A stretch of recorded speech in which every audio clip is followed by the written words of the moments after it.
Ona zuji, tušira se, oblači gaće, odlazi u kuhinju, nadrgana sva. Prije toga plivala je u lavi, željela je sve. Ne volim te, rekla je, ali si mi drag. Volim ljude s kičmom u vremenu bez kičmenjaka, dušebrižnika. U meni je budila strast mladića, refriganog zdravog čovjeka, taj moj mali vinogradski cvijet. Uzajamna ljubav bez obaveza. Ležim pregažen muškom sujetom.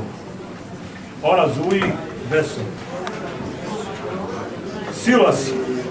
Mene neko da je jebo, bilo bi me stih čovjeka u oči pogledati, a kamoli doručak da mu napraviš.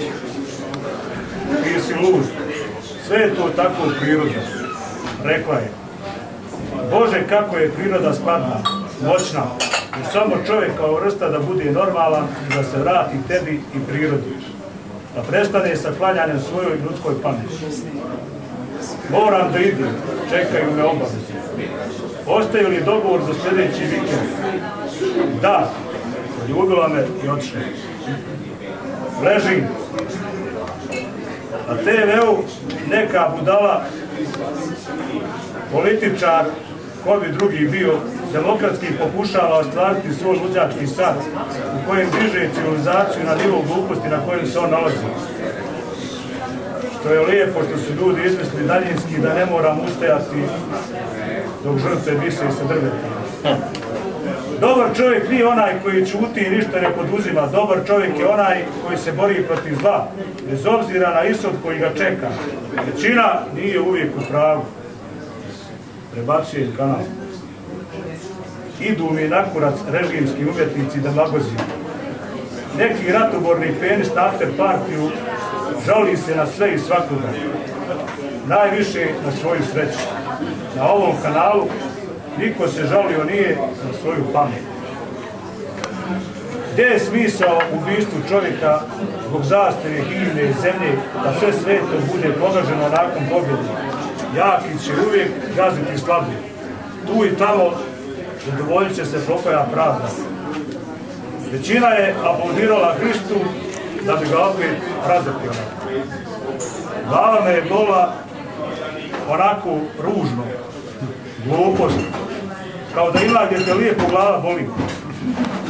Sigurno sam negdje povukao lagu, moji sinusi ne podnose zatvorene prozore i klima uređaja. Sve te moderne tehničke peripetije bez kojih nam je život nezamisliv danas. Još jučer nismo ni znali da postoji u svijetu. Strah me budućnosti koja nudi komfort, a zauzvrat traži čovjeka. Pustio sam vodu, smirano zakopčao rajškošus, ruke nisam pravo, mada me je na to uvijek opominjala bližna mati. Kroz zapušteni i smrdljivi hodnik izašli smo na scenu provincijskog kultnog kluba koji promoviše masovnu kulturu.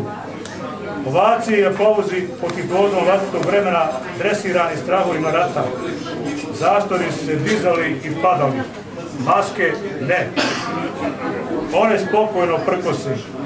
Denis, Kum Magović i moja malenkost recitovali smo, mrzimo sve što ne razumijemo. Bili smo na nivou zadatka, prosjek je imao potrebu da nas vrati u krvno. Jadno je i gadno kada dođe vakat da po nečijoj volji ko pase umiljavaš, tuđem besmislu i razmišljanje, ponašanje mase uzimaš kao standardnu normalnost i moralnost. Strah me da tad idem s vama. U tom slučaju ništa ne očekujem od budućnosti. Golema je to praznina za mene. Takav život na slobodi gori od ropstva. Na svu sreću ponovo dolazi vikend, pod ruku sa njim moj mali vinogradski cvijet. Prirodno će me lomiti mojom muškom sujetom. Plivat ćemo u lavi do surovog pada u otvorene ralje obaveza, TV diktirane predstave svijeta, invazije opasnih virusa i nekih novih modernih kuga.